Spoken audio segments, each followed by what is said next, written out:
and again it will be classic mode. We will be discussing about classic mode only, not named mode, right? So in previous class I have already discussed about metric calculation in classic mode. So as you know that for metric calculation it will be using two types of attributes, fixed and variable.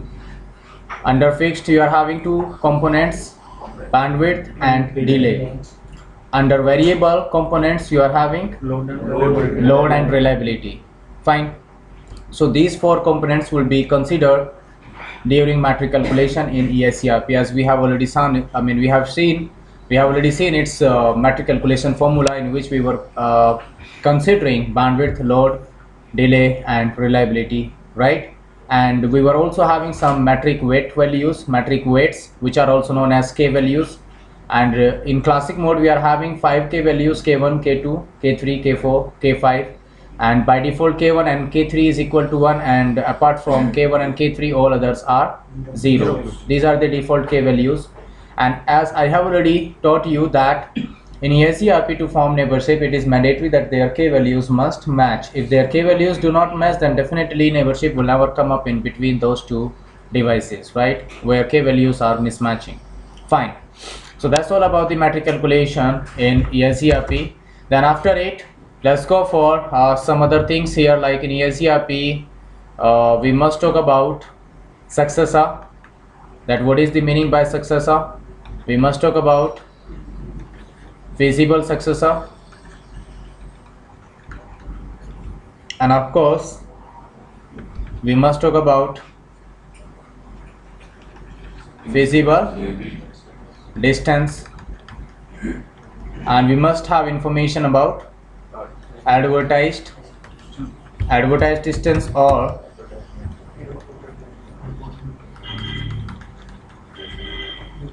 we can also call reported distance. So successor, feasible successor, feasible distance, advertised distance, and of course reported distance is also there. So you must be remember, you must have this information that what is the meaning by successor in EICRP. So of course a best path in EICRP is always known as successor, and the best path selection will be based on metric only. And here in EICRP, as you know, that lower metric will always be preferred, right? So a path which provides you, or a path by which you can reach your destination network with lowest metric will be known as successor, or a path with the lowest metric will always be known as successor. Feasible successor is also known as backup path. Feasible successor is also known as backup path. So one more thing that I would like to tell you here in EICRP. In EICRP you will be having three things: successor, which is best path; feasible successor, which is also known as backup path; and possible path is also there. Possible path is also there, because it is not always mandatory that secondary link will always become feasible successor. Is not it? It's not mandatory that secondary link will always become feasible successor. It's not mandatory, because to become feasible successor there is a condition which is known as condition of feasibility, and it is mandatory to satisfy that condition. If that condition of feasibility do not satisfy, then definitely your secondary link will never become feasible successor. So of course it will be known as now possible path. See, there will be three possibilities: successor, feasible successor, and third one is what? Possible path. Fine. Successor, you understand very well that what is the meaning by successor in EICRP. Best path will always be known as successor with lowest metric. Feasible successor, backup path. And to become feasible successor there is a condition which is also known as condition of feasibility. And what do you mean by condition of feasibility? How can we define this condition of feasibility, or what is that condition of feasibility actually? That a backup path advertised distance, to become feasible successor, backup paths advertised distance, or you can say reported distance, must be lower than to the feasible distance of successor. Because if you talk about the feasible distance, means total metric of successor. A total metric of successor is known as feasible distance. So if you talk about condition of feasibility, so to become feasible successor, a backup path's advertised distance must be lower than to the FD of successor. Feasible distance, you know very well that what is the meaning by feasible distance? Total metric of successor. Advertised distance or reported distance, a metric to reach destination from our neighbor. A metric to reach destination from our neighbor, or a metric provided by the neighbor router to reach destination network is known as reported distance, or you can say advertised distance, or you can say neighbor's FD. A neighbor's FD will be known as advertised distance or reported distance. Fine. So this time let's try to understand all these terminologies with using this diagram, a small diagram. This is R1, let's say this is R2, R3, sorry,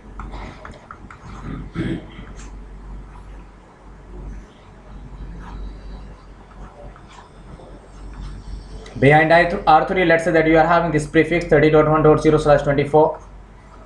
This is FA 0 by 3 or 0 by 2, whatever it is, but this network is directly connected to R3.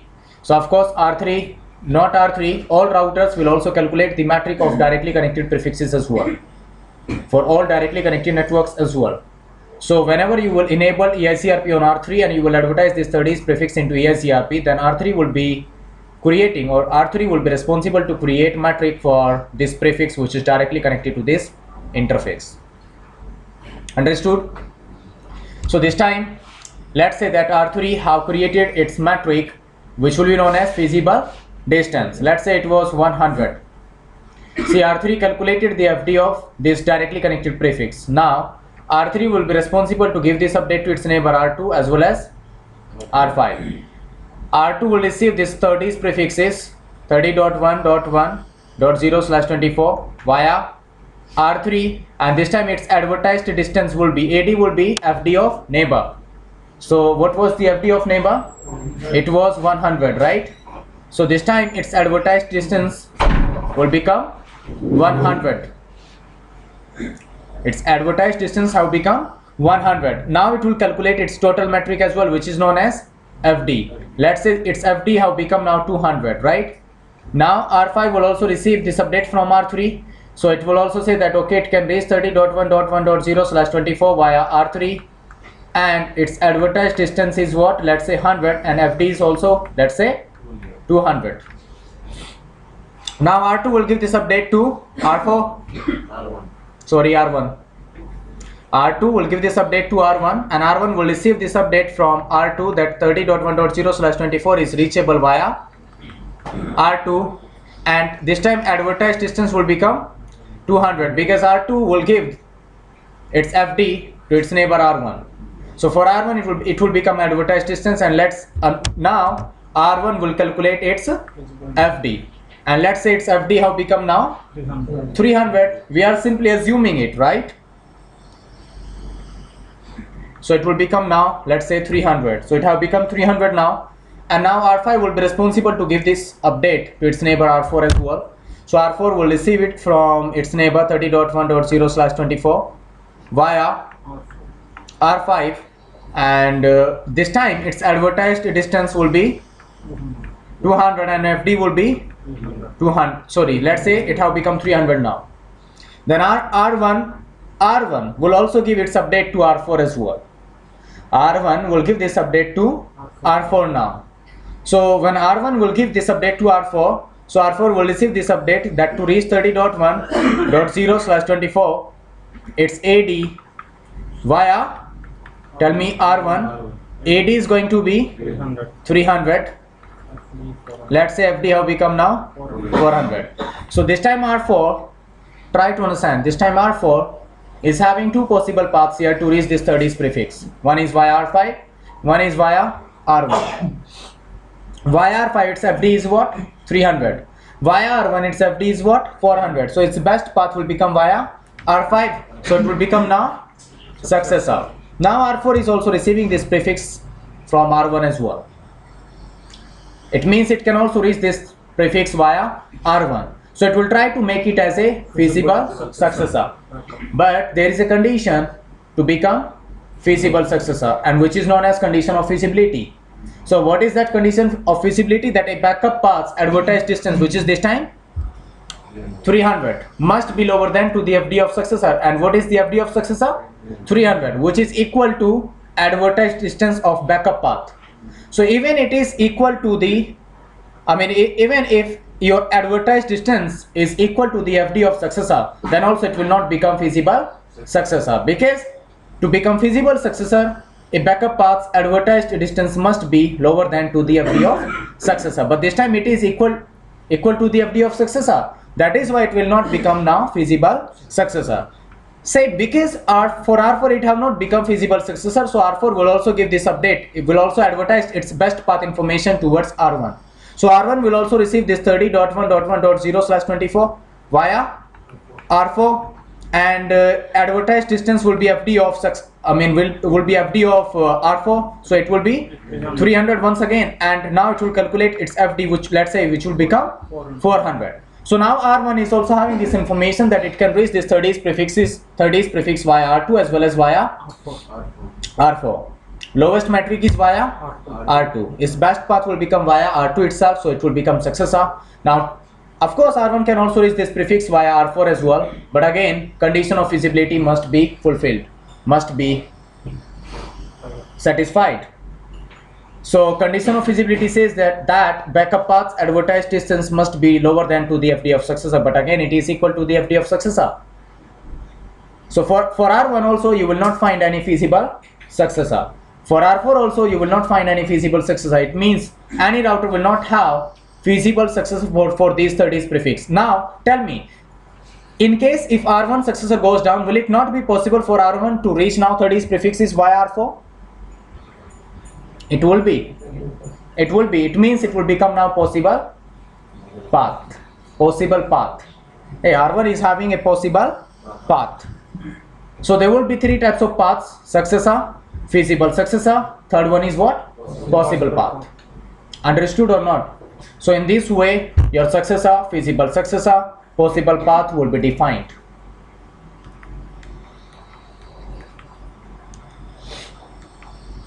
Now question is that why do we have this condition of feasibility? To avoid loops. Of course, there can be a routing loop in your Eigrppart domain if you do not follow this condition of feasibility. Even we can prove it like in this way. For an example, this is R1.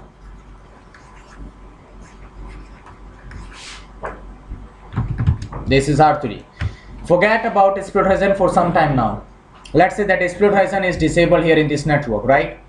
And there is a 30s prefix 30.1.1.0/24. It will give this update to, let's say its FD is what by default 100. For directly connected prefix, R3 have calculated its metric as 100. So R3 will give this update to R2 now that if you want to raise 30.1.0/24 via R3, then your AD is going to be 100. Then it will calculate its FD. Let's say it is 200. So R2 will give this update further to R1. So R1 will receive this 30s prefix now via R2.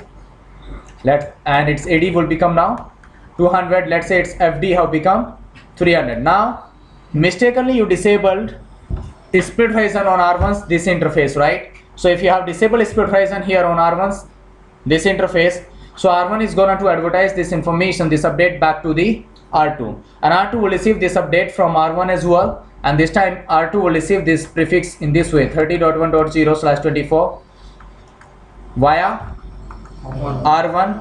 AD will be 300. It can calculate its. So if there is no condition of feasibility, then it will think that okay, this is what feasible successor, and it will be successor. Is not it? If there is no condition of feasibility, if you do not use that condition of feasibility in Eigrppart, then of course this path will become feasible successor. Now in case if it goes down, then R2 will think that okay, it is reachable via R1. Even it will not generate any query message, and if it does not generate any query message towards R1, it means that R1 will never come to know that it has gone down. So R1 will be having this route, will keep this route via R2 in its routing table. R2 will keep this route in its routing table via R1. So there will be a routing loop now, because if you transmit any packet from the lane of the R1 towards 30's prefix, R1 will give this packet to R2, because R1 was learning this prefix via R2, and R2 will receive this packet, will transmit it back to R1, because R2 is receiving this prefix coming from R1. Is not it? So that is why this condition of feasibility is mandatory, because if you are using here condition of feasibility, it will never become feasible successor. Fine. Let's talk about types of packets. Hello is there, update is there, acknowledgement, query, reply. You know very well that what is the uses of hello packet in Eigrppart? Just to discover your neighbors and to maintain neighborship. Update, just to give the update, just to give the routes information to its neighbor device. One more thing, that here in Eigrppart it will send triggered updates only. It means there must be some reliability. There must be some reliability. That is why remember that update, query and reply, these three packets will be using RTP, reliable transport. It means that for all these three packets it is mandatory to receive an acknowledgement back. Let's say if you have given any update packet to your neighbor, then it is mandatory to receive an acknowledgement back from the neighbor. Even if you have given any query message, if you have forwarded any query message towards your neighbor, then it is also mandatory to receive an acknowledgement back from that neighbor for which you have generated your query message. Reply, for reply also you will be using RTP. It means if you have given reply message to anyone, to any neighbor, then it is also mandatory to receive an acknowledgement back from that particular neighbor. Any problem? Fine. Now remember that for acknowledgement and hello packets there will not be any acknowledgement. Hellos are not reliable, even acknowledgements are also not reliable.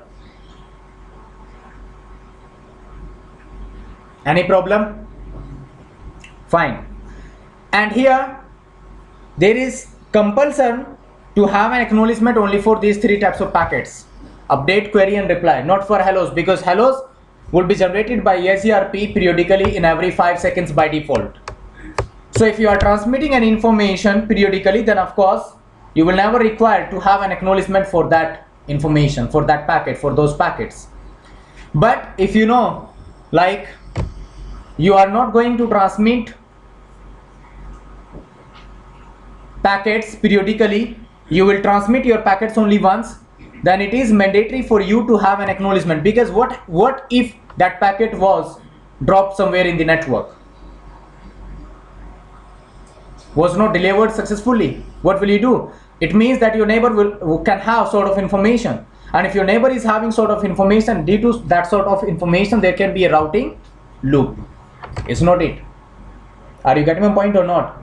So to prevent your network from routing loops, of course it is mandatory to have an acknowledgement for these packets like update, query and of course reply as well. We know very well that what is the uses of update. We know very well that what is the uses of acknowledgement. You must be having this information as well, that what is the uses of query message. Remember that whenever a successor will go down, it will always generate a query message towards all other neighbors.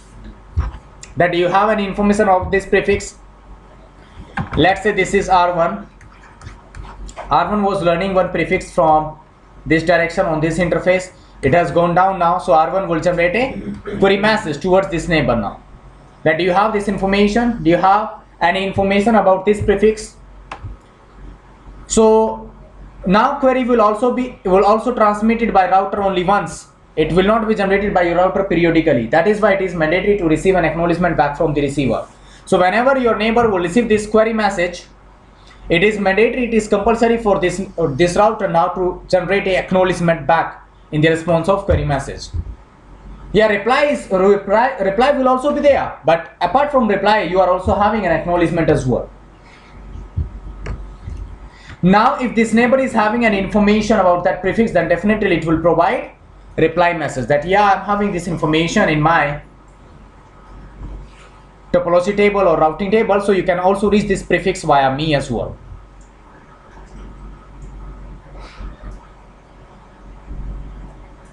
Are you getting my point or not? So in case if this router does not have any answer for this query, then definitely this router is not going to generate any reply message. So reply will be generated by router only in that case when it is having information about that prefix for which it received query message. Fine. And one more thing, if your router have generated any query message and if it does not receive any reply, whether it was negative or positive, because if it receives a negative reply means it does not have any information about this prefix. But if it receives positive reply that yeah, you can also reach me, you can also reach this prefix via me, then of course this R1 will install that route in its routing table via this neighbor. But in case, let's say R1 didn't receive any reply for that query which it have transmitted in the direction of this router now. So there is a rule that if you have transmitted a query message, it means you will become active. It means you have become active for it. Just after, actually query will be generated by your device whenever it will become active for your prefix. Because there are some states like active, passive. So if your device, if your EIGRP is in passive state for any prefix, it means there is no problem related to that prefix.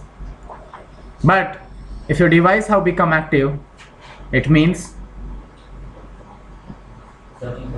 exactly, it means its successor has gone down.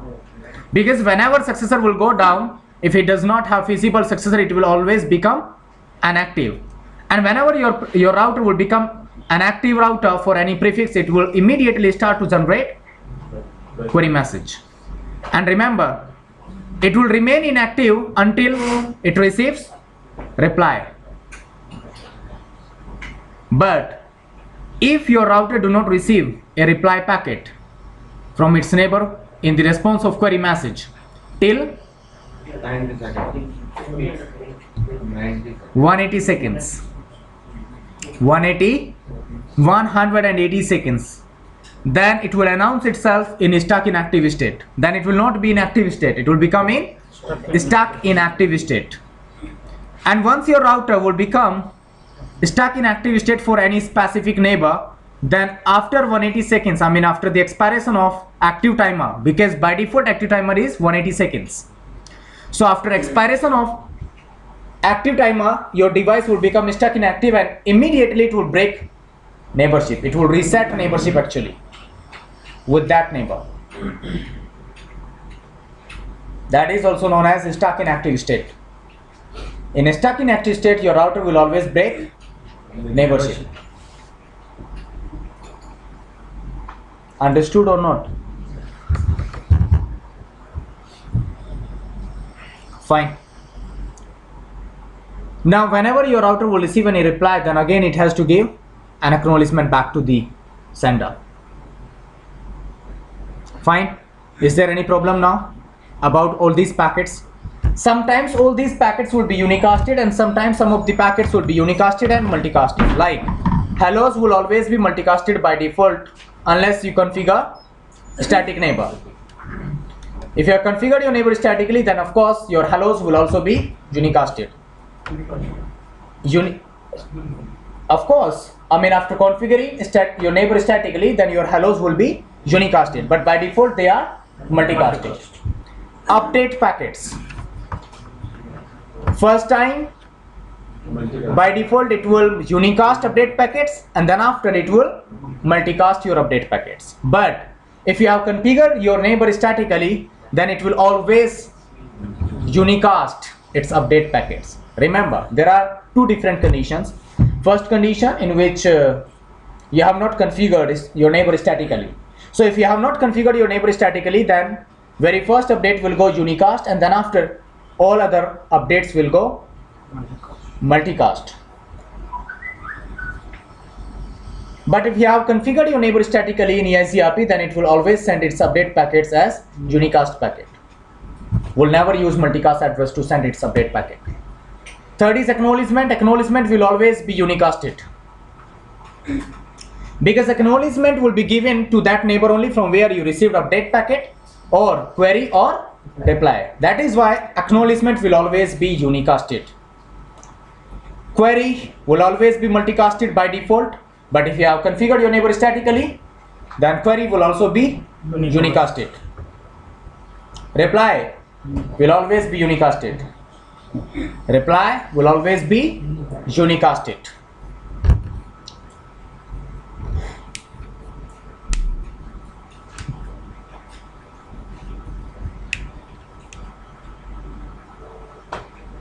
Nishit. So there are two different conditions in which, in one condition you have not configured, you will not configure your neighbor statically, so they will form neighborship dynamically. In another condition you will configure your neighbor statically, so after configuring your neighbors statically, then they will send all types of packets as unicast packet. Fine. Now we have discussed about all these things as well.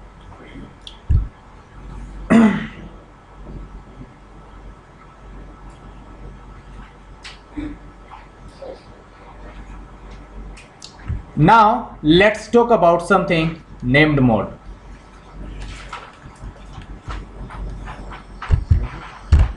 Named mode. In Eigrppart we are having two modes, classic mode and named mode. So we have discussed everything related to classic mode only. Now let's discuss something related to named mode. The very first thing in named mode that now for IPv4 and IPv6 you will not require to run separate processes. Before named mode it was mandatory to run separate processes for IPv4 as well as v6 stack. Are you getting my point? That before named mode it was mandatory to run two different processes for IPv4 and IPv6 protocol stacks, but in named mode it will be enough for you to run only one process for both protocol stacks. Second thing, in classic mode there was some problem related to metric calculation. Let me explain to you. Remember, the minimum delay that can be configured on your interface is 10 microseconds.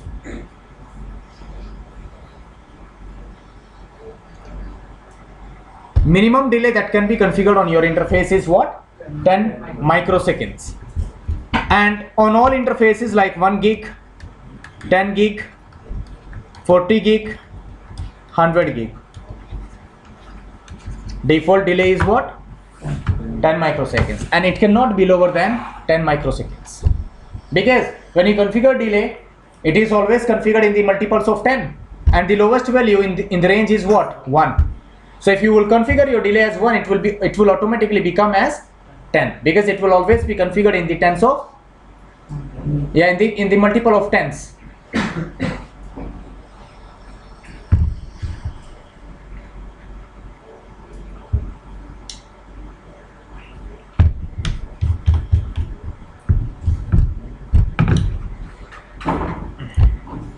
Now because your minimum delay is 10 microseconds, and previously to calculate your scaled bandwidth, are you getting my point? To calculate your scaled bandwidth, the formula was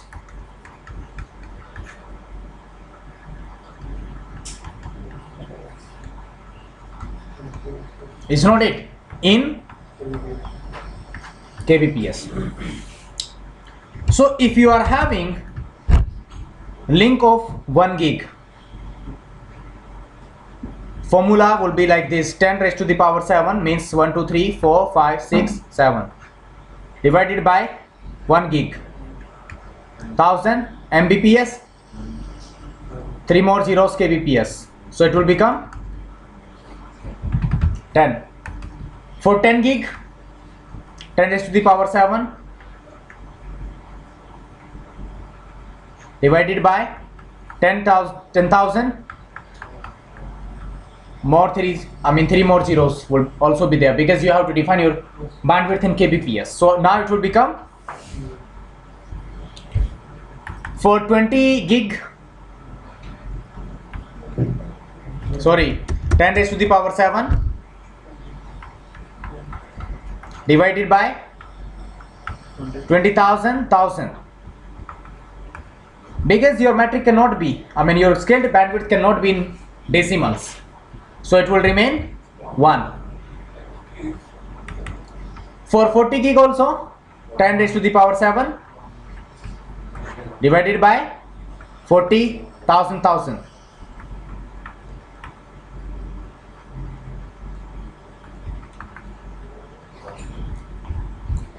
So previously the smaller formula to calculate metric in classic mode was 10 raised to the power 7 divided by bandwidth plus total delay divided by 10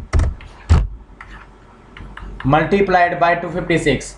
So if you are having a link of 1 gig, it will become 10 plus 1 multiplied by, it will become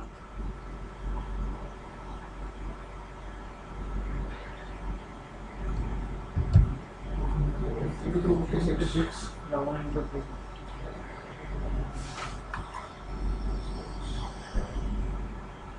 What? Okay, yes, it is 256. Sorry. Wait. Make it 256. So it will become 2762. 2816. 2816. If you are having a link of 10 gig, 0 plus 1, 1 plus 1, 512. If you are having a link of 20 gig, 0 plus 1 multiplied by, so it will become, if you are having a link of 40 gig, if you are having a link of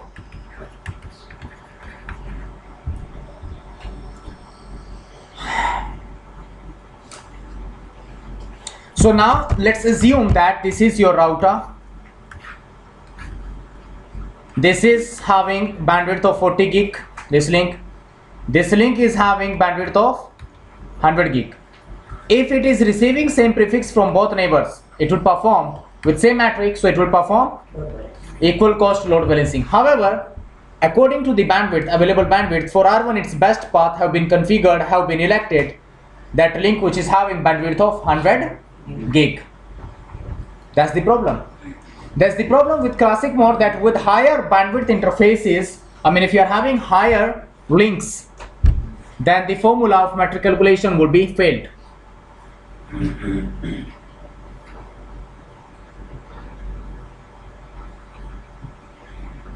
Understood or not? So this is the problem with classic mode. Finally, they launched named mode, and in named mode they launched wide matrix.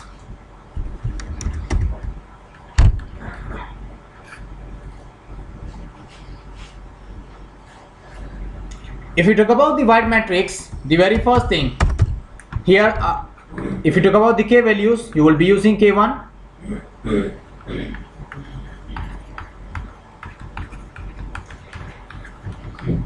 up to K6. However, still we are having only K1 and K3 1 and all other K values will remain 0.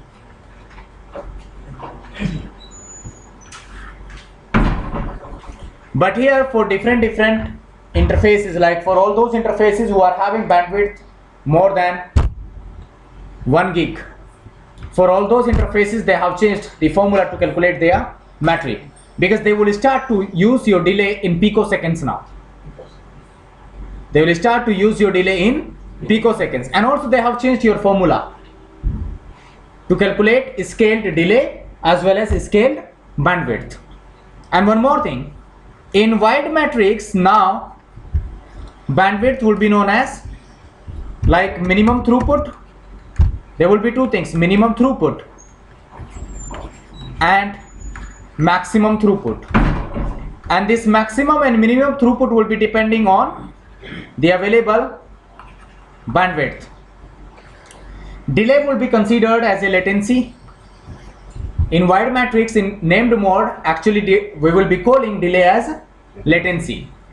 Load will remain as load, reliability will also remain as reliability, and MTU will also remain as MTU. And the formula to calculate metric in named mode is this.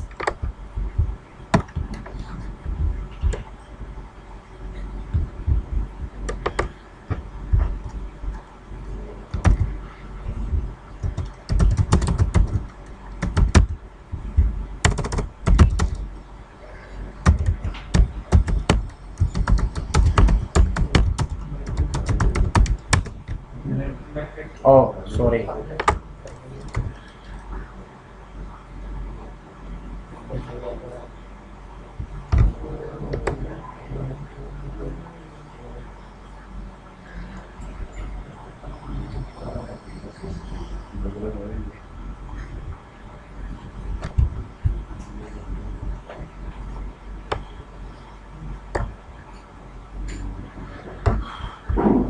This is the formula to calculate your metric in named mode.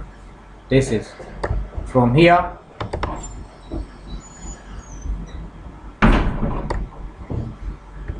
Is it visible to all of you?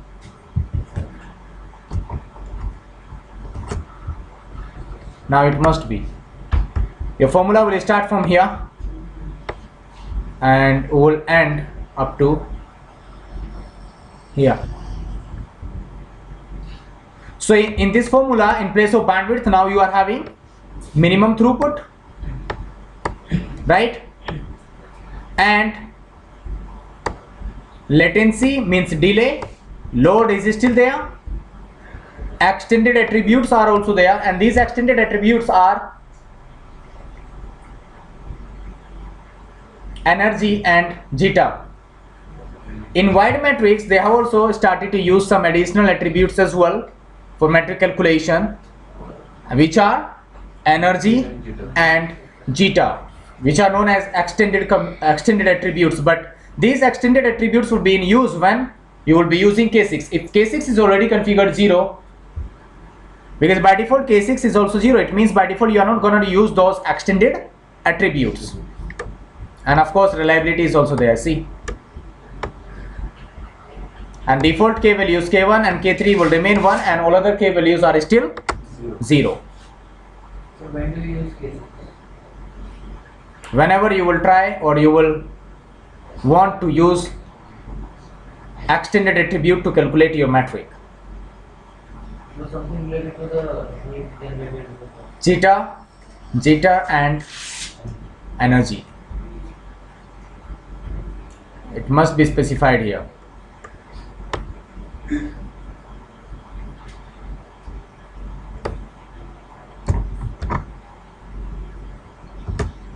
And one more thing, in classic mode your metric could be 32 bits long only, but in named mode your metric can be up to 64 bit long.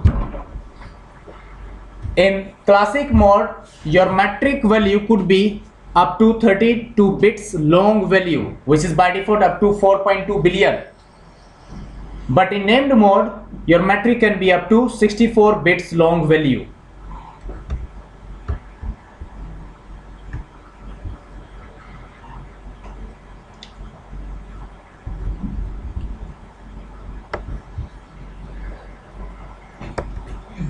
This result will come in 64 bit. Yes. The resulted metric will be specified in 64 bits long value. You see, the formula to calculate your minimum throughput, where we are using bandwidth, is not it? So actually your throughput will be depending on your bandwidth, and this is the formula to calculate your throughput, minimum throughput actually.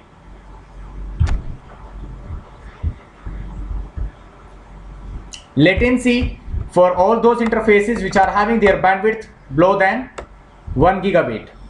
The formula to calculate latency for all those interfaces which are having their their bandwidth higher than 1 gig.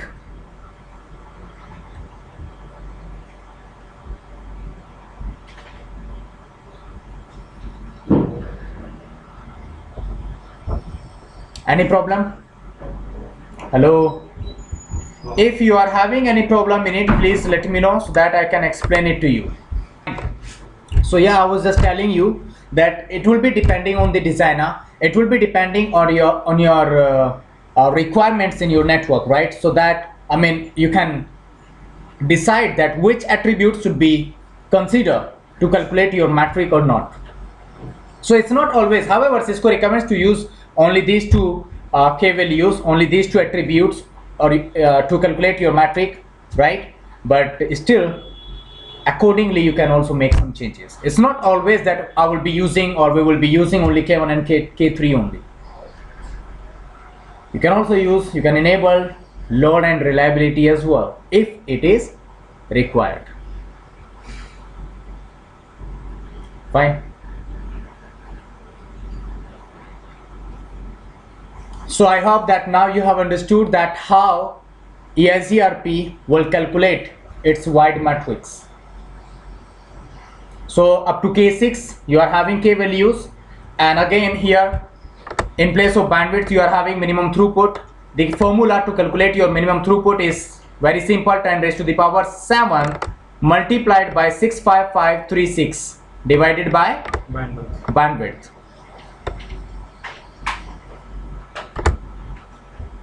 And the formula to calculate latency is this. But here we are having two different formulas for different interfaces. If your interface is having bandwidth of 1 gig or lower than that, is this. For higher than 1 gig is this.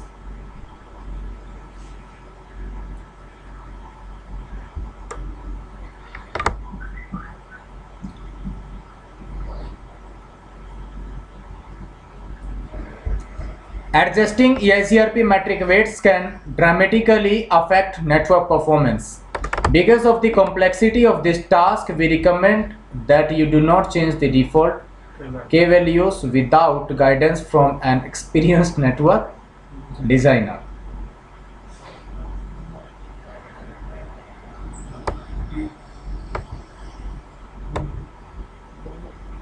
So I hope that now you have understood it, that how Eigrppart is going to calculate its metric in named mode. Other tasks will remain same. The only difference will be commands, right? So now let's talk about the successor, feasible successor in named mode. It will remain same as previously. The condition of feasibility is same as previously.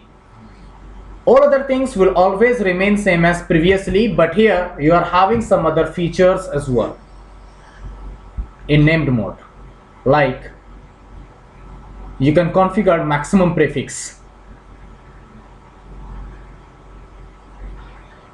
You can configure your Eigrppart in that manner, like I wanna receive maximum this number of prefixes from my neighbor. That was not possible to configure in in classic mode.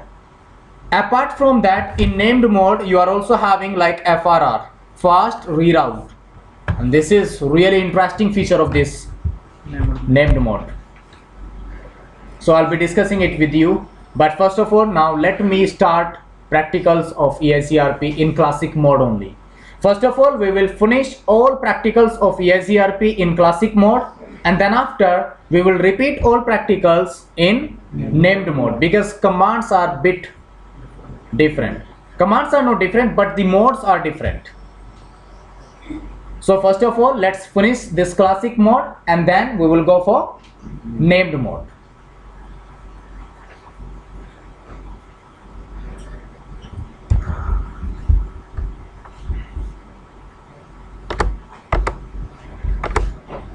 So again, I'll be using same diagram which we used in red to perform all practicals of Eigrppart.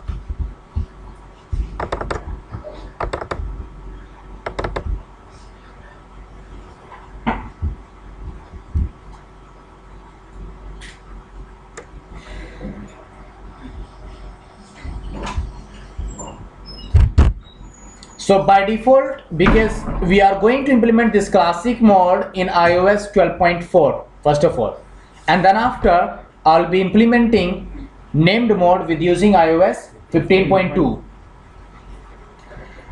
One another difference is also there in Eigrppart in between iOS 12.4 and 15 is like by default in iOS 12.4 auto summarization is enabled, whereas in iOS 15 auto summarization is by default disabled.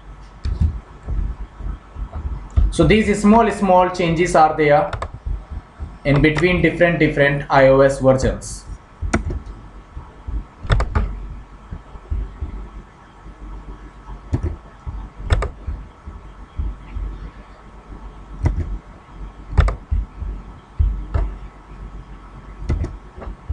What is the iOS XE? iOS 15 is having features of iOS XE. It is having features of iOS XE. That is why you are able to configure all these things here. Same like Same.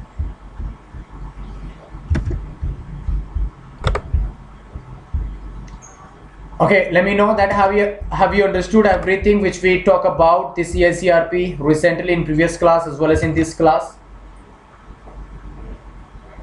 Successor, feasible successor, everything, all these things, types of messages, their uses.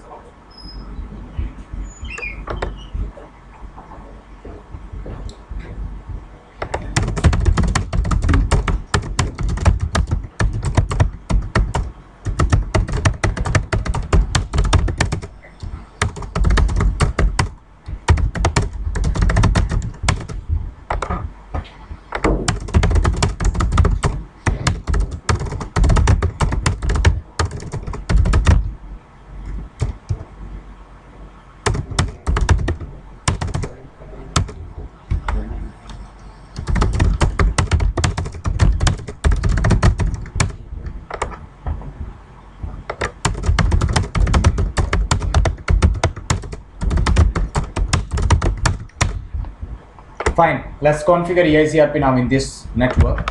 So to configure Eigrppart router, Eigrppart is very simple. You can take any AS number here, but AS number must be same. So now say network 155.1.0.0. Here now you can use wildcard mask, right, to enable routing protocol on your interfaces. However, it was not possible in case of RIP. So in RIP, it was also possible to enable routing protocol on unwanted interfaces as well, but it is not possible to enable routing protocol on unwanted interfaces in Eigrppart or in OSPF or in all these ICPs, right? It's not possible because here we can use wildcard mask. So is it really necessary for me to make you understand that how can you use wildcard mask to enable Eigrppart on interfaces? With in network command, I hope that all of you are aware that how can we use wildcard mask. Network 150.1.0.0. Just copy and paste all these commands. I have not disabled auto summarization. I will show you that what will happen or what can happen if auto summarization is sorry.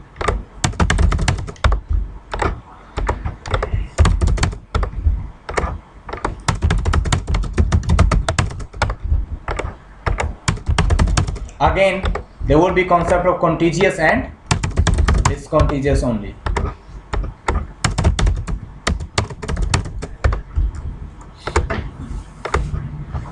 Let's move on switch 4 now. First of all, it must have received all prefixes now.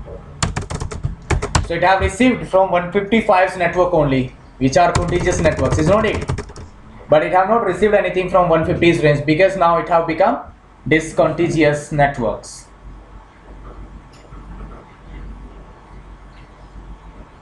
And due to auto summarization, because due to auto summary, see it by default, of course, now we are using here discontiguous networks, so it performed auto summarization for them, and after performing auto summarization, when we received the same prefix, you see, so because in EIGRP there is also one another thing, that whenever in EIGRP you will configure any summarization summary address, it will always put that summary address inside its local routing table towards null interface. So because it performed auto summarization for 150's network, it performed auto summarization. Now it does not matter whether it configured that summary address dynamically or you configured it statically. If EIGRP is having any summary address, then it will always put that summary address towards null 0 on that device, on that device where you configured it. But this time you know very well that this router, this device performed auto summarization dynamically, automatically, and it calculated its summary address as 150.1.0.0/16, so it automatically put it on null 0 interface. So now whenever it will receive this update from its neighbor, because it is having its AD value as what, 5, and whenever it will receive this update from its neighbor, it will come with AD value 90. So to whom it will prefer, which is having lower AD value. That is why it is not receiving the summary address coming from any other device this time. Hello, try to understand it. It does not mean that it is not going to receive this update inside the update packets. It will receive this update 150.1.0 from its neighbor device, but it will not accept it because it is already having this prefix available inside its own local routing table with AD value 5. Because it also performed auto summarization, and after performing auto summarization, it has put this entry towards null 0 interface. Understood? Are you okay with this statement or not? Have you understood it, that why are we not receiving this summary address from our neighbors? Because all of them will perform auto summarization, will put this summary address towards null 0 inside their routing table. They will provide that information to their neighbor devices, but neighbor devices are also having this prefix available inside their routing table already towards null 0 interface with AD value 5. See, switch 2 has also performed auto summarization. Switch 2 is giving that update to this switch 4 now. But switch 4 is already having this prefix available inside its own local routing table with AD value 5. So it will prefer this entry actually. Understood or not? So this time it will be mandatory for you to disable this auto summarization. Let me show you that auto summarization is by default enabled. Router EIGRP 100, or it was 1. Say no auto. And now configure this command on all devices.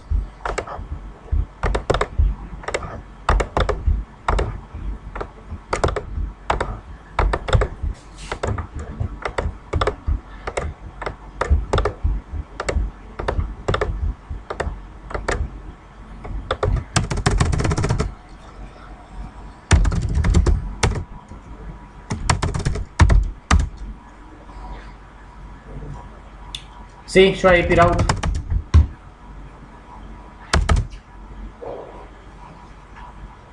Have not yet received now all prefixes individually.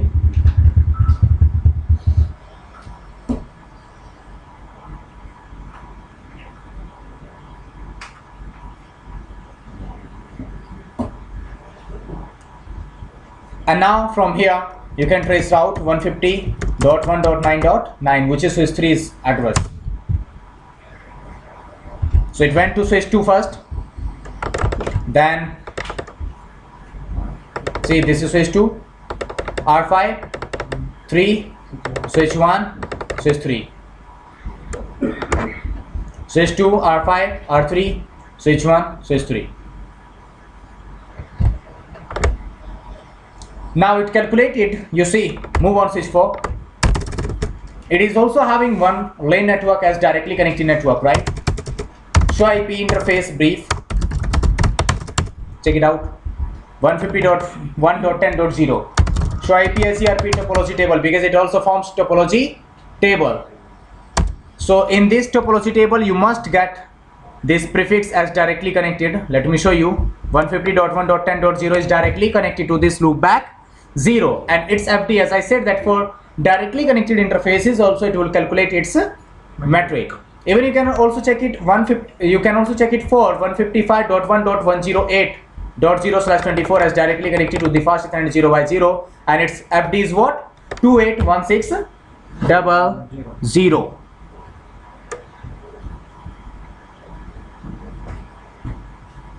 Are you getting my point or not? So now you can calculate, you can check its delay as well as bandwidth. So delay is by default 1000 microsecond and bandwidth is what? 10,000 kilobits.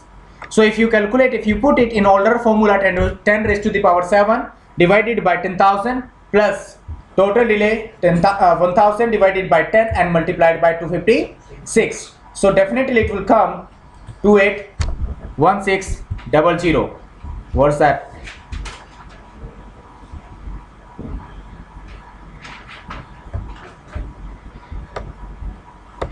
Definitely it will come to 81600. 10 raised to the power 7 divided by 10,000 means it will become 100 plus total delay by 10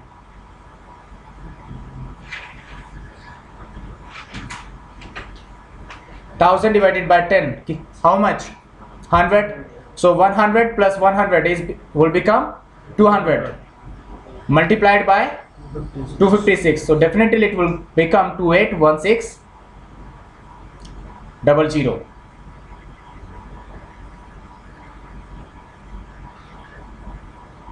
But it will be, I think, 1000. Yeah, it will be 1000, because if you divide 10 raised to the power 7 by 10,000, so it will become 1000 plus 100. So it will become 1100. 1100 multiplied by 256, then it will become 281600. That's fine. You can calculate it with the help of calculator. It will definitely, it will come same as 281600. Fine. Now because what? Yeah, on loopback also you can check its bandwidth and delay. So by default its delay is 5000 and bandwidth is 8000 80 Mbps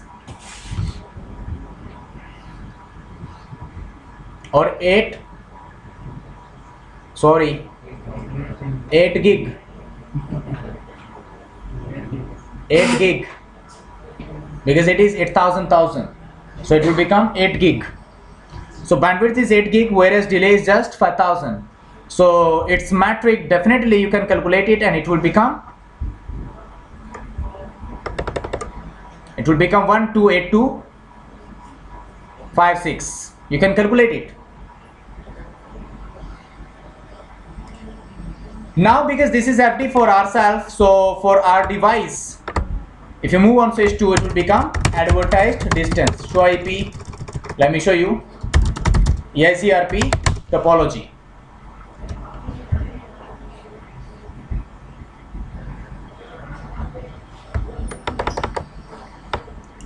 In brackets after slash value, it is advertised distance given by the neighbor, metric given by neighbor, and first value will always be FD. So you can see that AD is the FD of the neighbor, because for switch 4 FD was 128256 for the lane of switch 4. Fine, let's talk about EICRP neighborship now. First of all, I'll go for like how to change timers. Let's perform some basic practicals of EICRP. How to change K values, what will affect or what will be an impact on your network if you change its K values. So let me do one thing. Router EICRP1 metric weights, then it will ask you about toss will always be 0 and only 0 is supported in EICRP, and then after you will define your K values. So K1 is equal to, let's say, 0, K2 is also 0, K3 is 1, K4 is 0, K5 is also 0. So this time I am not using bandwidth for its metric calculation. I am not using its attribute bandwidth for metric calculation. Now neighborship has gone down due to mismatch of K values. So will it ever come up No. if neighbor is not having same K values? That's what you are getting here, that neighborship is down due to K value mismatch. Over there they can do it, and they can also say no logging console. So you will never come to know that, okay, why neighborship is down, because now on console it will never show you any log message. So in that case you can say debug Eigrppart packets. So in debugging, in the output of debug also, you will come to know that, okay, neighborship is down due to mismatch of K values. But here it is not showing you anything, because I have said no logging console. So on console it will not show you any type of log now, whether it is debug log or syslog. Hello. Previously it was generating syslog messages, and when we enable debugging, it will generate debug messages. But now on console it will not show you any type of log message, whether it was debug message or syslog message. Fine. So this time, of course, neighborship is not gonna to come up. You can move on switch 4, because I changed this K value on switch 4 or on switch 2. I think I changed it on switch 2, right? So definitely switch 2 will have broken its neighborship with switch 4 as well as R5. Now, if you move on switch 4, change your K values as you changed it on switch 2. Metric weight 0, 0, 1, 0, 1, 0, 0. Now you will see that switch 4 will form neighborship with switch 2. It have formed, but still switch 2 will not form neighborship with R5. So if you move on switch 2, show IP Eigrppart neighbor, you see that it does not have any neighborship with R5. So now you will think to move on R5, and you will try to change K values of R5. Now you will see that R5 will form neighborship with switch 2, but will break neighborship with R4, R3 and R2. That is why we always say that K values must be same within an AS. In a single AS, K values must match on all devices. So now you have to change your K values on all devices. So let's move on R1 now. First of all, say metric weight 0, 0, 0, 1, 0, 0. Do show history. Just copy it and paste on all other devices. So this time we are not using here bandwidth for its metric calculation. But once again you will see that switch 4 will be having all prefixes available inside its own routing table. You see? Understood? Fine. Show IP protocols. You can see we have changed K values. So it have proved that K values must be same. So we have proved it. Now by default hop count value is what? 100. However, Eigrppart do not consider this hop count value for its metric calculation. But still hop count is there, because it is working as a distance vector routing protocol, and it is mandatory for all distance vector routing protocols to keep hop count values, hop count information. Even you can check it. Show IP route 150.1.9.0, which is coming from switch 3. What is the maximum? What is the hop count? 5. Means that we can reach this subnetwork. We can reach this subnet after crossing 5 hops. And if we go through this command, if we go through this output of this Eigrppart, that maximum hop count is what? 100. Means that it can receive only those, it can accept only those prefixes, only those routes which are coming with hop count value, with maximum hop count value 100. If any prefix will come with more than 100 hop count, then it will simply discard. It will simply drop all those prefixes. To prove it, what can we do? We can make it 4. We can configure its maximum hop count value as 4. Router Eigrppart. See, it is not TTL. Do not compare it with TTL, because TTL will always be configured some certain value. Will be configured any certain value, like sometimes it will be 128.25, sometimes it can be 255, sometimes it can also be 64 as well. And then whenever your packet will across one device, it will decrement its TTL value by 1. But here in Eigrppart, the meaning by hop count is this, that whenever a prefix will across one router, its hop count value will be increased by 1. So router Eigrppart 100 symmetric maximum hops up to, let's say, 4, but you can configure it up to 255. And this time you will see show IP route. Is it having 9.0 now? They can inject this problem in your T-shoot in Eigrppart. They can change your maximum hop count value, and you will never, some of the prefixes will be there, but some of the prefixes, required prefixes will not be available in your router's routing table, and you will check that is there any distribute list or whatever it is. You will never focus on hop count, but route will not be present over there, right? So now you do one thing, change your hop count value, router Eigrppart 1 metric maximum hops. You can also configure it as 255. So after configuring maximum hop count as 255, you will see that your neighborship will go down, will come up once again, and then this time you will see that all prefixes are available in the routing table of switch 4. And remember that in all distance vector routing protocol, whether you talk about the RIP or Eigrppart, they will advertise only and only best path information towards their neighbors. Any problem here?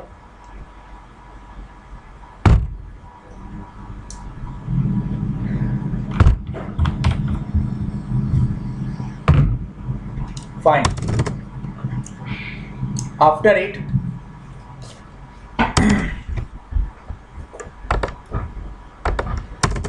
let me tell you about maximum path as well. What do you mean by maximum path actually?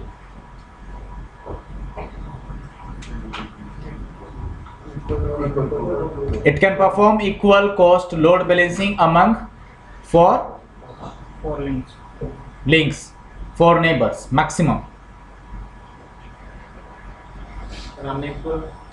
Of course, unequal will also be considered.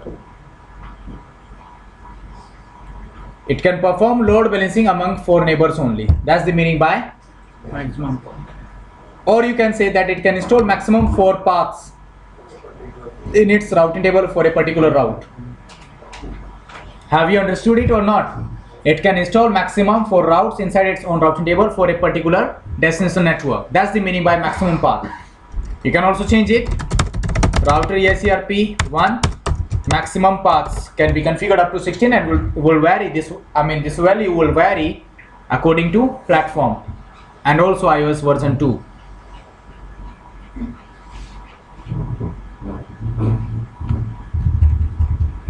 Any problem till now? Next is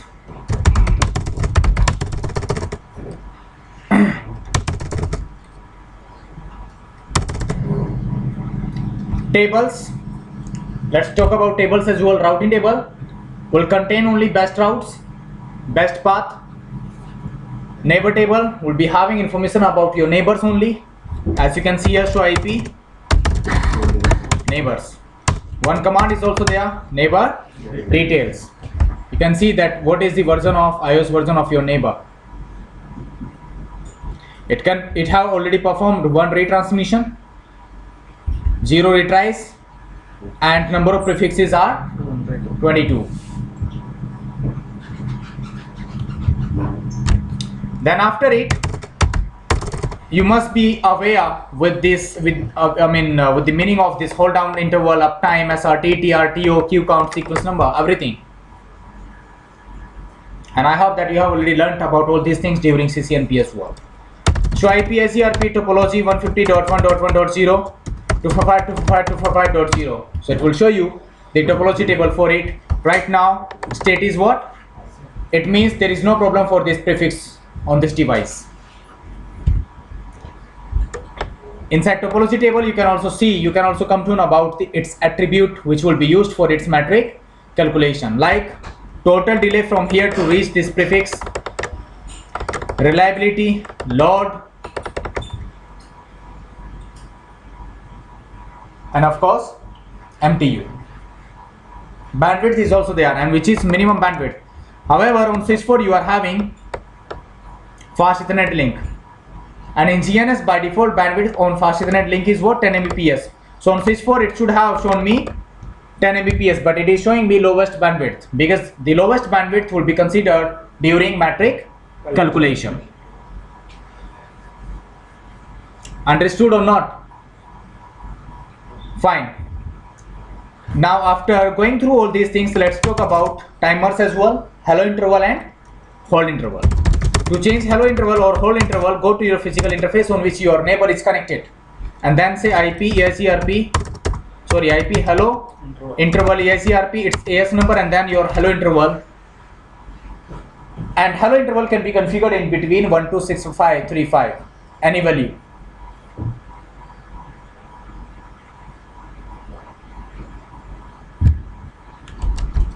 Let's say hello interval, now you wanna configure it as 6 seconds or let's say 3 seconds.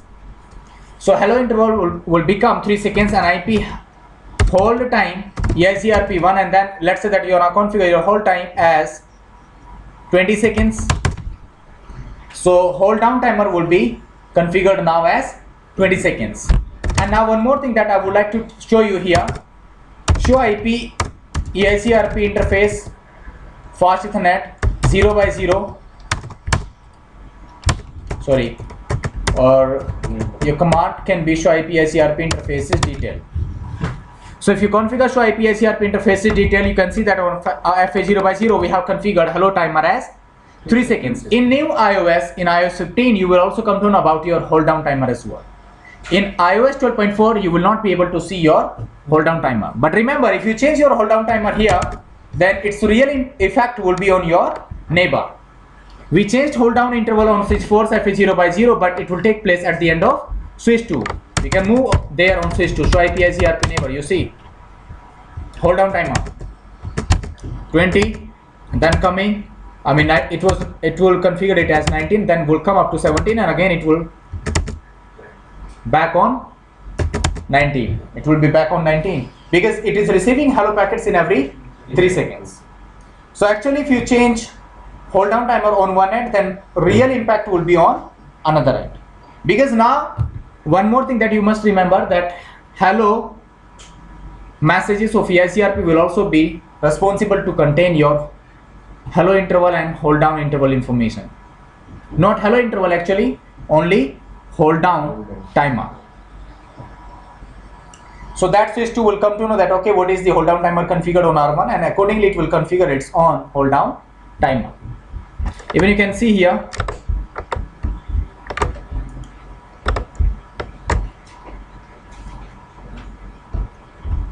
hellos are transmitted with the help of multicast address .10. MAC address is also been, MAC address has been defined with the help of destination multicast address. Inside IP header, protocol field is is having 88. EIGRP version is what? Hello. Opcode number is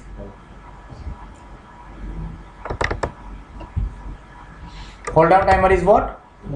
There is no specification for hello interval, but there is specification for hold time. And this is all about your neighbor version and all these things.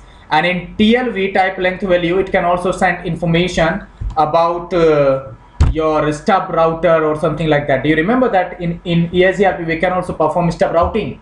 Even I will teach you this stub routing in future. So how will it be possible for our device to know that okay, neighbor is a stub router? So for that purpose, inside hello packets you are having this TLV field, type length value. So in that, actually this information will go from one device to another device. Have you understood it or not?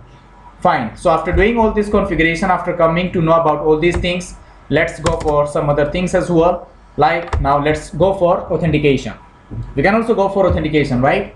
So remember that if you change hold down timer at one end, then its real effect will be on another end. So on switch 4, authentication. First of all, you have to create your keychain. Is mandatory in Eigrppart keychain. Let's its name is CCIE. Key number is 1. Key string is what? Interface FA0x0 IP. Eigrppart IP authentication. Mode Eigrppart 1MD5 IP authentication. Keychain.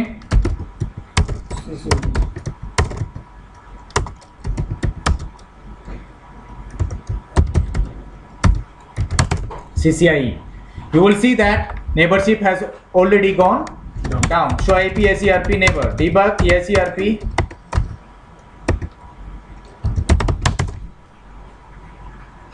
To receive hello coming from there, missing authentication. Whereas at our own end, authentication is configured. So now you do one thing, move back again on switch 2, create keychain, key 1,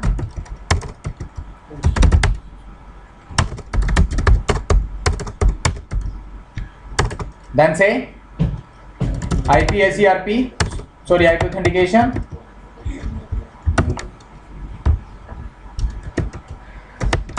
mode Eigrppart 1 MD5 IP authentication, keychain Eigrppart 1, name was. Now neighborship must come up in between these two devices. Sir, string galat hai. system@123. Okay, that is why now it is saying invalid authentication. So do one thing, again go to keychain, which was CCIE key 1 key string Cisco at. Neighborship must come up now.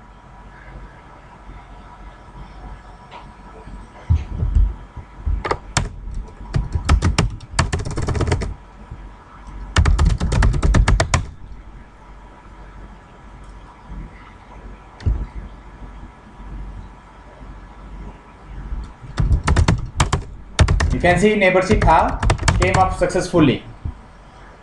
Even if you want to capture these packets now, you will come to know that now hellos generated by each device is secured.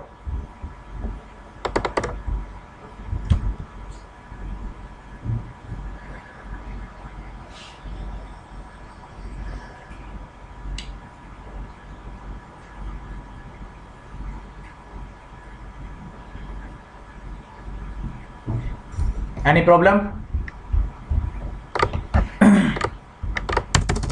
You can also configure rotational keys inside a single keychain. Like if you say show keychain, only one key is there and it is always valid. But you can also configure rotational keys, not periodic. Periodic key is not possible. To configure periodic keys is not possible. Like you can configure multiple keys on a single day, and then after you can configure their timers so that according to time they will change their key automatically.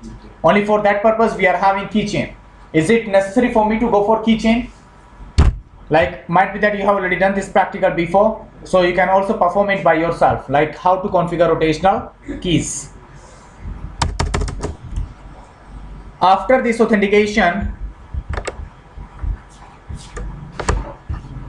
guys, see you are on R5. Hello. R5 can receive the loopback of R1 via R4, via R3 as well as via R2. Is not it? R5 can raise the loopback of R1 via R4, via R3 as well as via R2. Let's check the topology table of R5 in respect of loopback of R1. Show IP Eigrppart topology 150.1.1.0, then its subnet mask, and then let me show you. This is the topology table. 3 entries are there.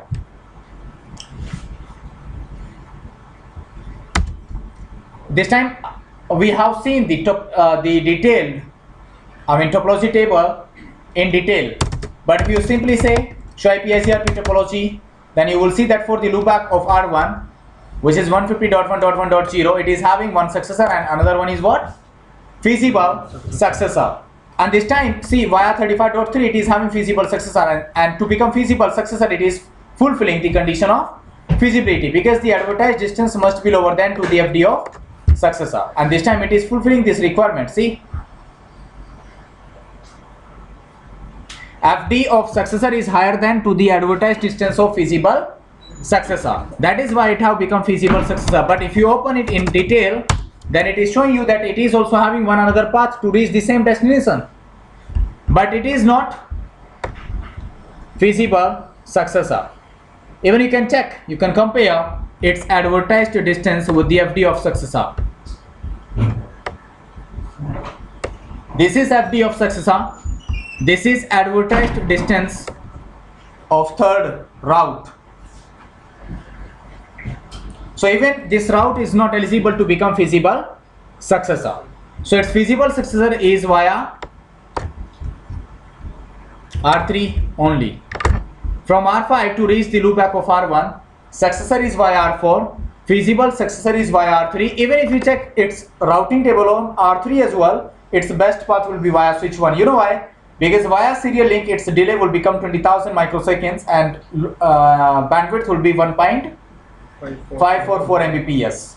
But if it goes via switch 1, then the bandwidth will be 10 Mbps and the delay will also be lower than serial interface. So for R3, of course, its best path to reach R1 must be via switch 1. So you do one thing, go to R3, try to trace route. Any problem? It is going via switch 1 and then R6.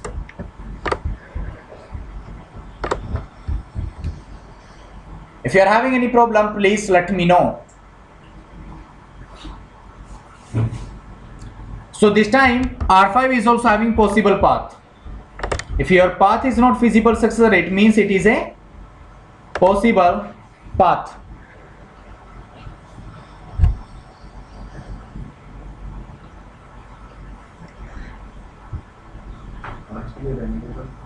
What?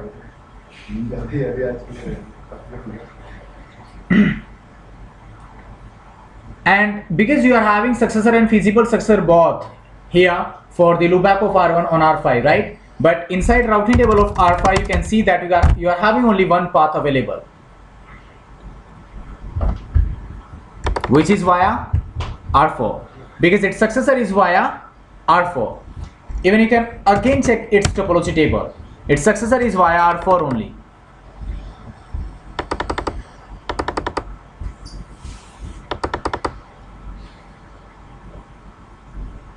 Fine. Now if you want to perform unequal cost load balancing, are you getting my point? If you want to perform unequal cost load balancing on R5, then you can change your variance, because by default your variance is configured as 1. And I hope that all of you are aware that what is the meaning by variance. Variance works as a multiplier. Variance works as a multiplier. So what will happen now? Router EICRP1 say variance 2. Now if you have configured your variance as 2, how does it function actually?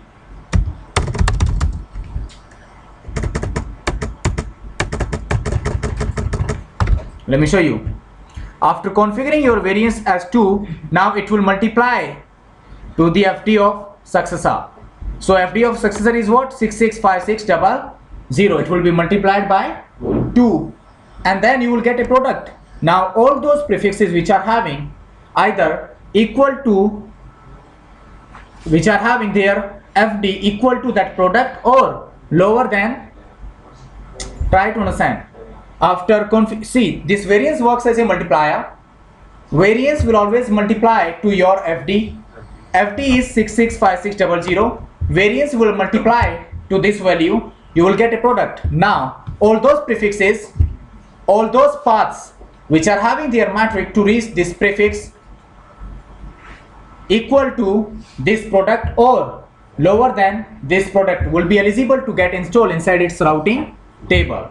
So this time you can see that 665600 multiply it by 2. So of course this and this, both of them will be having lower metric than that product. That is why here now it must perform unequal cost load balancing. So you must have now both routes available inside its own routing table to reach this loopback of R1 via R4 as well as via R3. However, still it is having different metric. That is why we are calling it as unequal cost load balancing, because both paths do not have same metric, common metric, equal metric, but still it is performing load balancing. That is why we will be calling it as unequal cost load balancing. Right? Now, if you want that your traffic must get share in ratio of 1:2, here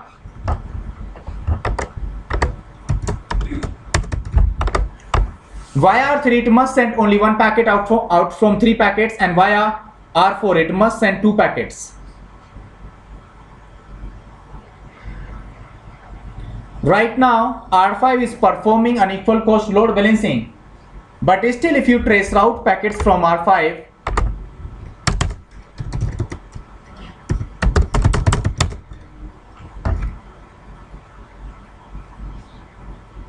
you see, even you can say prop 10, now you would send 10 packets. Out of 10 packets, one packet is going via R4, another packet is going via R3. It means it is performing kind of equal cost load balancing. Still there is no advantage of configuring variance. Are you getting my point or not? However, in routing table their metrics are different, but still traffic is getting load balanced in same manner, in same ratio. But what I want, the traffic must get load balance in between R3 and R4 in the ratio of 1:2. If you are having 3 packets, out from 3 packets, 1 packet should go via R3 and 2 packets should go via R4. If you are having 6 packets, 2 packets should go via R3 and remaining 4 packets must go via R4. To achieve that, you must change. Let's move again back on R5. Let me show you one thing. Show IP route 150.1.0. What is it saying? That via R4 its metric is what? 665600. Via R3 its metric is what? 716800. And the difference in metric is not too much. That is why share count is almost same. On one your share, via R4 your share count is 240, and via R3 your share count is 223, and based on share count it will perform your load balancing. Based on share count value only it will perform load balancing. Have you understood it or not? So you have to configure its share count, and share count value will be depending on your metric. So because this time I want to perform load balancing in ratio of 1:2, I think continue. So on R5 you can see that we can reach it, we can transmit traffic in the direction of R4 as well as in the direction of R3 towards R1,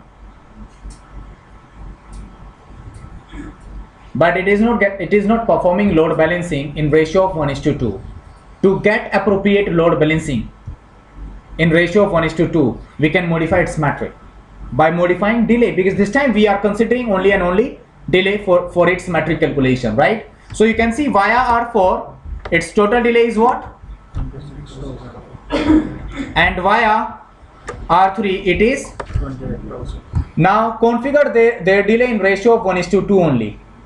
Now do one thing, configure total delay via R4 either 14,000, are you getting my point, or configure total delay via R3 as 52,000, because if delay is higher metric will always be higher.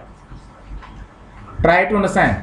If delay is higher, metric will be higher, and if metric is higher, it means low traffic will go through that path. So do one thing, either configure total delay via R4 as 14,000, which will be just half to the total delay via R3, or do one thing, configure total delay via R3 as 52,000, which will be just double to the, which will be just double via R4. Hey, it will be just double then via R4. So you can do whatever you want. So let's do one thing via R4. Let's configure its delay as 14,000. To make it 14,000, you see that here on loopback itself we are having 5,000. This is 10 Mbps, so total delay will be 1,000. So 6,000 and 20,000 is here, 26,000. That is why via R4 its total delay is what? 26,000. Now make it 14,000. We have to make it 14,000. So 6,000 has already configured up to R4. So here we must configure its delay as 18,000 only. Sorry, 8,000. We must configure its delay as 8,000 only. So that overall delay will become 14,000. See, try to understand. On loopback interface by default its delay is configured as 5,000. Let me show you.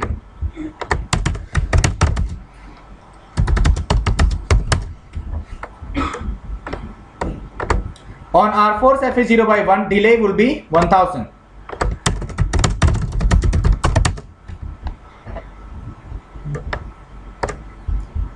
But 6,000, then here it is by default 20,000. So what should we configure here on R5 as 0/1 so that its total delay will become 40,000? So reduce its delay and make it 8,000 now, so that overall delay will become 14,000. And do not modify delay at the end of R4 as 0/1 because it will use cumulative delay actually. Cumulative delay. So you must modify the delay of that interface which is receiving your prefixes, which is receiving your updates, not on that interface which is transmitting out your updates. So on R5 serial 0/1, go to serial 0/1 and configure now your delay as 8,000. So 800, because your delay will always be configured in the multiples of 10. So it will become automatically 8,000 now. Show interface serial 0/1. Check it out.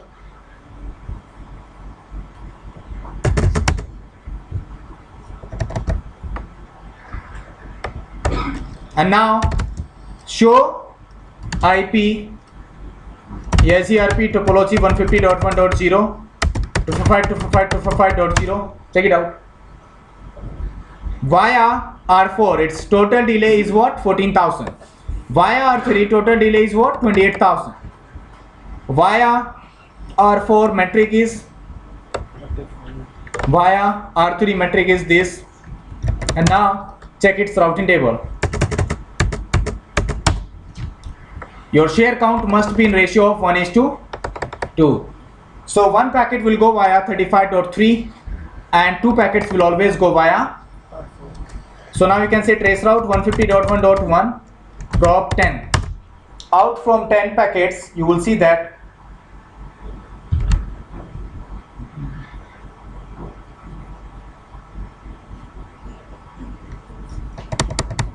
still it is performing load balancing in ratio of 1:1. Show IP route. Let me show you that its metric must get changed now here. Yes, that is. Once again try to trace route. Yeah, this time your changes have taken place. Via R3 only 3 packets went. Remaining 7 packets went through. Tell me. Via R4. You can count them. 1, 2, 3, 4, 5, 6, 7. 7 packets went through R4, 3 packets went through R3. So that's called unequal cost load balancing. So it will really help you out where you are having multiple links with different bandwidths. So accordingly you can perform load balancing. This is actual unequal cost load balancing. But this time, we are not considering bandwidth for metric calculation. We are considering only and only delay. That is why by modifying only delay, we have achieved this task. If we would have used bandwidth for metric calculation, then it was also required, I mean it could be required to make changes in bandwidth as well to achieve this task.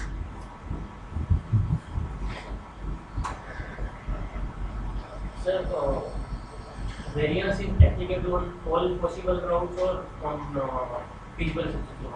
Feasible successor.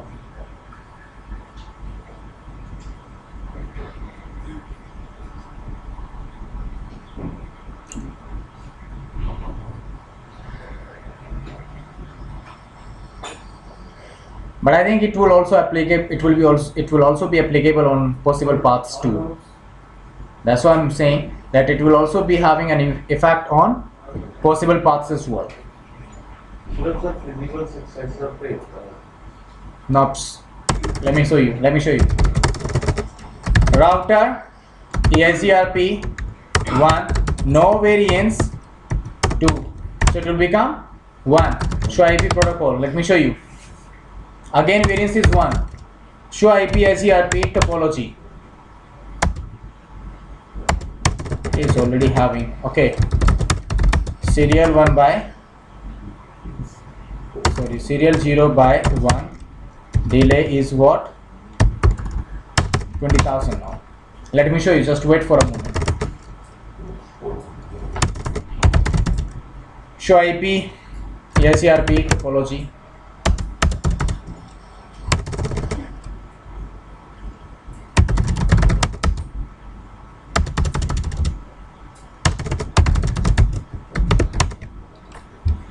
Let me show you for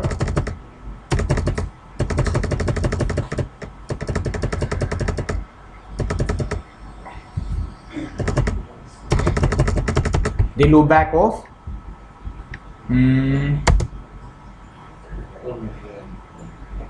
this is the topology table when we are having our variance 1. Router Eigrppart 100, now configure variance as 2.